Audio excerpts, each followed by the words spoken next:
Bonjour à tous, bonjour chère fraternité. Voici l'enseignement du jeudi 25 juin, la 11e réunion de notre fraternité. Le thème, c'est le discernement spirituel. Cet enseignement s'étendra sur plusieurs réunions. Et il est basé sur les catéchèses données par le pape François entre le mercredi 31 août 2022 et le 4 janvier 2023. Vous pouvez commencer par donc la lecture de Saint Matthieu, chapitre 13, versets 44 à 50. Nous avions commencé dans la fraternité par une lectio divina à partir de ce passage. Bien. Que signifie discerner et quel en est le but? Pourquoi discerner? Eh bien, le discernement est une partie essentielle de la vie, qu'il s'agisse de choisir une nourriture, un vêtement, un chemin d'études, un travail, une relation, bref, beaucoup de choses dans beaucoup de domaines différents. Il intervient spécialement, ce discernement, dans notre relation à Dieu, puisque cette relation est de nature avant tout spirituelle. Qui dit spirituel dit besoin de discerner d'autant plus précisément que c'est une réalité qui n'est pas physique, qui n'est pas en face de nous. Voilà pourquoi la relation à Dieu, la relation à l'entité spirituelle par excellence, demande une qualité de discernement plus approfondie, je dirais même la plus approfondie qui soit. C'est un petit peu comme voir dans le noir, voir dans la pénombre. Il faut une vue plus performante pour voir dans le noir que pour voir à la lumière. Qu'est-ce que discerner maintenant? Eh bien, c'est un exercice d'intelligence, de finesse, mais aussi de volonté. Ce sont là les conditions requises pour faire un bon choix en toute situation, surtout dans les moments d'imprévu, les situations inattendues qui nécessitent une prise de décision plus ou moins rapide. Notre qualité de discernement, évidemment, dans un moment où il faut prendre comme ça, de but en blanc, une décision, eh bien, va faire la différence entre une bonne et une mauvaise décision. L'Évangile suggère un autre aspect important du discernement, sa dimension affective, émotionnelle, qui vient toucher le cœur de l'homme. Il conditionne les attachements que nous posons, ce discernement. En tout cas, il est censé les poser. Même si certains ont des attachements affectifs et émotionnels irraisonnés, donc c'est-à-dire dans lesquels il n'y a pas eu de discernement. Mais c'est une erreur. Dans la parabole du Christ, il est bien dit que celui qui a trouvé le plus beau trésor n'éprouve aucune difficulté à tout vendre, tant sa joie est grande, sa joie. Donc par son affect, son émotion de joie, eh bien, il est capable de tout vendre, tout ce qu'il a autour de lui, pour ce trésor. Le discernement implique-t-il des efforts? Oui, car dans la vie, tout ce qui se présente à nous n'est pas bon à prendre. Autrement dit, il faut affiner notre capacité de discernement. Et qui dit besoin de discerner, dit besoin de le travailler. Et donc, travail égale effort. Ah, n'aime pas ça. Dieu ne nous veut pas esclaves. Il nous veut ses collaborateurs libres. Voilà pourquoi il nous demande vraiment de travailler notre discernement comme des grands et de l'utiliser pleinement. Mais il désire quand même que nous restions ses enfants. Sont les deux ensemble, adultes responsables, mais ses enfants. Parce qu'il veut être aimé, notre Seigneur, et non pas craint, ce qui implique une relation filiale avec Dieu. Et comme il veut être aimé, il veut que nous discernions librement de notre propre chef, avec notre propre volonté. Ceci implique donc une relation filiale. Tout en étant ses enfants, le Seigneur nous invite à évaluer et choisir en adultes responsables. Voilà, parce qu'il nous a créés libres et nous demande d'exercer cette liberté, bien sûr. Il nous demande de prendre des décisions, et pour décider, il faut discerner. Si vous êtes en voiture et que vous arrivez près d'un embranchement, que vous avez une route qui se sépare en deux, eh bien pour faire le bon choix, vous devez voir clairement les routes et savoir quels sont les panneaux indicateurs, ce qui vous indique comme route. Si vous avez une des routes qui vous dit ben là, vous allez droit dans la mer Méditerranée, vous allez réfléchir. J'espère. Enfin, quels critères nous aident à mieux discerner? Alors donc il y a l'intelligence, il y a l'affection, il y a la volonté, qui est une qualité à part entière, mais aussi il y a l'expérience de nos vies, tout ce que nous vivons, y compris nos efforts, y compris nos souffrances, y compris nos échecs. Tout ce qui a un goût amer comme ça, qu'on aimerait parfois oublier, qu'on a du mal à accepter, eh bien ça nous aide à affiner notre capacité de jugement, de discernement. Chat échaudé craint l'eau froide. Quand on est tombé dans une erreur, dans un piège, on ne veut pas y retourner. À moins d'avoir fait un choix spécifique, étrange, mais d'être dans le mystère de l'iniquité. Ça, c'est autre chose. Le discernement est exigeant. Il touche à notre choix spirituel, absolu et radical. Quelle direction voulons-nous donner à notre vie, à nos actes? Je parlais tout à l'heure de la route. Est-ce que c'est le bien ou est-ce que c'est le mal? Est-ce que c'est la vie ou est-ce que c'est la mort? Comme le dit le Seigneur, je mets devant toi deux routes, la vie ou la mort, choisis. Voilà pour l'aspect purement théorique du discernement, pour sa définition, je dirais. Et maintenant, voyons l'exemple d'Ignace de Loyola, le saint. Le saint qui a développé les exercices spirituels de saint Ignace, qui aujourd'hui sont pratiqués dans des retraites, dans des monastères, dans des différents groupes chrétiens. Voici maintenant donc un témoignage concret que donne le pape François, très instructif, celui de saint Ignace de Loyola. Lui qui était un chevalier enflammé, s'est retrouvé en convalescence chez lui après une blessure reçue à la jambe durant une bataille. Et forcément, il s'ennuie. Il s'ennuie le pauvre. Pour tuer l'ennui, il demande quelque chose à lire. Bon, ben on lui donne des vies de saints. J'ai autre chose à faire quand même. Il commence à contre-cœur en disant bon, ben vraiment parce qu'il n'y a que ça. Mais... Et en fait, il découvre dans ses récits de vie de saints un autre monde, rivalisant avec celui des chevaliers. Rivalisant, pas au-dessus. Bon, on est déjà là. Il est fasciné par les figures de saint François et de saint Dominique. Et il désire les imiter. Mais Ignace est toujours fasciné par le monde chevaleresque. Il vit ce combat intérieur. Le combat intérieur entre ces deux fascinations qui lui semblent équivalentes. Oh, le grand fou! Mais avec le temps, il perçoit des différences. Le discernement s'affine et lui permet de comprendre que ce n'est pas la même chose. Il se rend compte que les récits de chevalerie l'enthousiasment pour un instant seulement, comme un feu de paille. Ça disparaît. Puis, ça le laisse vide, déçu. Et oui, le feu y a disparu, et puis on a froid. Tandis que les récits de vie de saint lui donnent une joie durable. C'est un feu qui commence plus doucement, mais qui dure dans le temps. Dans cette expérience, deux aspects particulièrement importent à Ignace. D'abord, il y a la dimension du temps. En effet, les récits chevaleresques, comme je le disais, sont attrayants et excitants au début, mais s'affadissent ensuite pour le laisser déçu et vide.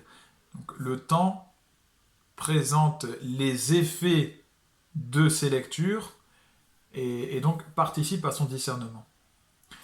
Les récits de vie sainte, au contraire, suscitent chez lui au début un rejet, une crainte de l'ennui, mais une fois lu, lui laisse une paix inconnue et durable. Là aussi, le temps fait changer les choses. Donc le temps est une dimension très importante. Et puis, nous avons tous connu ces expériences-là, quand il s'agit d'aller prier, de faire quelque chose de bien, de moral ou de sain, toujours cette voix qui dit « Oh, allez, ça va, oh là là ». Et oui, on est souvent plus enthousiasmé par quelque chose de plus futile, plus excité, plus excitant. Deuxième aspect, le point d'arrivée des pensées. Ça, c'est la deuxième dimension qui lui importe. Donc, il y a le temps, et ce temps qui se déroule vers quoi? Ignace comprend quelque chose de fondamental. À l'égard de ceux qui ignorent Dieu et pêchent volontairement, la conduite du démon est de leur proposer des plaisirs apparents, les rassurer pour les garder tranquilles. T'inquiète, on s'amuse bien. En remplissant leur imagination de jouissances, de plaisirs charnels, pour les retenir sous son emprise. Je suis ton ami, et les plonger davantage dans leur vice et leurs péchés. Autrement dit, donc, le point d'arrivée de ces pensées, de cette excitation que l'on va avoir, de ces images, ces idées de jouissance, de plaisir charnel, ces excitations sur les vies chevaleresques, eh bien en fait le point d'arrivée c'est Satan, c'est le démon. Au contraire, le Saint-Esprit agit de façon opposée, il pique d'abord. Ah, il mord la conscience, tu dois faire ça, tu le sais très bien, tu dois prier, tu dois faire tes devoirs, d'une certaine façon. Il mord donc la conscience et en leur faisant sentir le poids du reproche quant à leur péché. Et pourtant, le point d'arrivée, eh bien, c'est le Saint-Esprit, c'est-à-dire c'est bel et bien Dieu, le Seigneur, le ciel. Et oui, donc, le point d'arrivée des pensées va aider énormément au discernement, savoir sur quelle route est-ce qu'on s'engage. Le discernement n'est pas une sorte de magie, c'est important, surtout aujourd'hui, d'oracle ou de fatalisme aussi. C'est-à-dire de gens qui vous disent le seul choix c'est ça, on ne pourra pas faire autrement. Parce que le discernement fait intervenir directement notre raison, donc notre liberté. Et une liberté qui peut changer, qui peut nous faire changer de choix à tout moment. Ainsi, l'histoire de celui qui discerne est un élément donc indispensable, comme je le disais. Elle donne l'expérience des choses. Comme saint Ignace, nous apprenons par l'expérience ce qui n'est qu'une joie futile, donc, qui ne dure qu'un instant et nous laisse vide ensuite. Nous apprenons par l'expérience ce qui donne une joie paisible et durable. On apprend à écouter son propre cœur là où Dieu nous parle aussi. On apprend à savoir où est-ce que se trouve Dieu et puis à reconnaître sa voix. Pour discerner, il faut savoir écouter son propre cœur, qui reste le centre du discernement. Parce que le Seigneur nous parle dans notre cœur. C'est un psaume qui dit « La parole est là, tout près de ton cœur ». Nous pouvons entendre beaucoup d'informations qui parlent à notre cerveau, surtout aujourd'hui, dans notre époque extrêmement médiatique. Télévision, radio, smartphone. À ce niveau-là, comme le dit le pape, nous sommes des maîtres de l'écoute. Il critiquait beaucoup toutes ces choses-là. Il disait à ceux qui, pendant la messe au Vatican, levaient leur smartphone, il disait au lieu d'élever vos smartphones, élevez vos cœurs. Mais savons-nous, du coup, couper tout cela? Et pour écouter notre cœur calmement. Et pour retrouver le calme intérieur, ça peut vous prendre longtemps. Le matin, je prie pendant 1 heure pour retrouver un calme intérieur, comme si j'étais devant un océan calme. Et bien pendant 1 heure, ça bouge. Je vois le Christ, je vois autre chose, je repars dans mes idées, non. Et c'est perturbé, je ne vois pas bien, je me déconcentre, je reviens, je pense à autre chose. Un combat terrible. Et plus j'ai passé de temps loin du Christ, plus j'ai passé de temps sur ces médias, ces smartphones, et plus j'ai vu de vidéos sur plein de sujets, et plus je mets de temps à revenir vers le Seigneur. Scrutons notre état intérieur. À l'intérieur, comment est-ce que je suis? Suis-je triste, anxieux, désireux de quelque chose? C'est pour ça qu'Ignace nous conseille de lire les vies de saints, parce que ces vies nous permettent de comprendre plus clairement et d'une façon narrative, donc plus claire pour nous, le style de Dieu dans la vie de personnes tout aussi humaines que nous. Un autre aspect important du discernement est celui de savoir reconnaître les signes de Dieu. Car oui, il existe des signes de Dieu. Oui, ce n'est pas de la superstition que de croire ça. Il existe des signes, bien entendu. Le Seigneur agit dans nos vies à travers des hasards d'apparence. Des hasards pour nous, parce que notre intelligence aura des pâquerettes par rapport à celle du Seigneur, ne nous permet pas de comprendre qu'il n'y a pas de hasard. Par exemple, Ignace, qui voulait lire des romans de chevalerie, n'avait à sa disposition que des vies de saints. À première vue, ça peut sembler être une banale mésaventure, voilà, un coup du sort, en comprenant malheureusement en comprenant ensuite que cette mésaventure va constituer un tournant radical dans sa vie, eh bien Ignace va comprendre qu'en fait, ce n'était pas un hasard, c'était un acte divin. Dieu ne cesse de nous inciter à nous convertir à travers des hasards, des événements non programmés. La rencontre de telle personne, tel film que j'ai vu, telle chanson que j'entends, même dans les mésaventures et même dans les quelques vidéos que vous allez regarder sur le smartphone. Eh oui, malgré tout, c'est pas complètement mauvais finalement. Le Seigneur peut nous parler aussi par ces choses-là. Il faut juste savoir maîtriser le rapport à tout ça. C'est facile à dire, c'est moins facile à faire. Par exemple, je devais me promener, mais j'ai eu un problème au pied et je n'ai pas pu faire telle chose ou telle chose. Alors, voilà un type de mésaventure qui va changer un instant de ma vie. En quoi Dieu me parle-t-il dans ce type de situation? Voilà la question que je dois me poser. Au lieu de râler, dire ah mais c'est pas possible, mais évidemment à ce moment-là, mais il faut être attentif à l'inattendu. Est-ce Dieu qui vous parle? Ou est-ce que c'est la vie qui vous parle? Ou est-ce que c'est le diable qui vous parle? Parce que le diable aussi va semer des signes, des choses. Ma façon de réagir à ces imprévus, à ces contrariétés est importante. Est-ce que je m'offusque? Est-ce que je suis vexé? Cette personne qui me rend visite à l'improviste, qui dérange mes plans. Alors le pape François disait ma belle-mère qui vient déranger ma journée à l'improviste. Est-ce que je l'accueille avec amour ou est-ce qu'elle m'agace? Nous apprenons ainsi à nous connaître, à connaître notre cœur, ses mouvements avec lucidité. La lucidité est essentielle pour l'humilité. Il ne faut pas se faire d'illusions. Ni sur nous, ni sur les autres, mais je dirais, pour ne pas se faire d'illusions sur les autres, il faut se connaître soi-même. Quand on sait soi-même ce qu'il y a dans son cœur, quand on ne se prend pas pour un saint, eh bien, on comprend mieux l'homme, y compris ceux qui sont autour de nous, les autres. C'est pas un jugement purement extérieur et condescendant de quelqu'un qui serait plus haut de sa montagne et qui regarderait des gens plus nuls que lui, non. C'est parce que je sais qui je suis moi, que je crains qu'il y ait tel vice chez l'autre.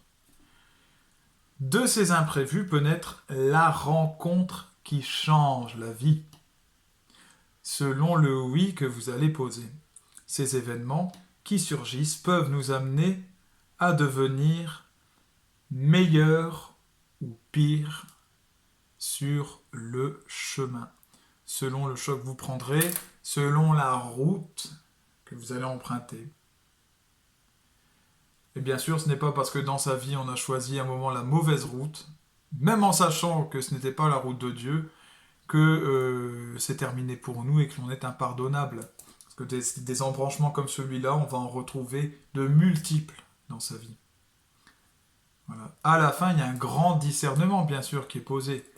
Le grand discernement final, c'est le jugement dernier. C'est le discernement que Dieu va opérer sur ces créatures humaines, sur l'âme de chacun d'entre nous, qui va au ciel et qui va en enfer.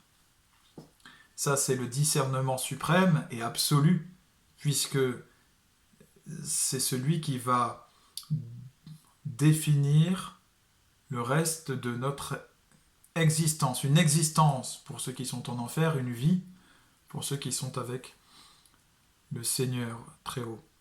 Pourquoi est-ce que je dis ça? Parce que je fais une parenthèse, c'est pas le sujet de base, mais je fais une parenthèse là-dessus. Ceux qui sont en enfer ont le Père, le Fils, mais plus le Saint-Esprit. Ils ont péché contre le Saint-Esprit, c'est le péché impardonnable, et ça veut dire qu'ils ont refusé donc l'amour de Dieu dans leur vie. Et le Saint-Esprit, c'est celui qui donne la vie. Le Père donne l'être. Il donne mon être. Il donne l'être à ce mur. Il donne ce qui est. Le Père est celui qui a fait passer les choses du néant à l'existence. Voilà.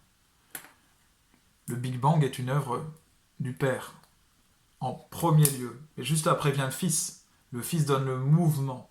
Et qu'est-ce que c'est que le mouvement? Le mouvement, c'est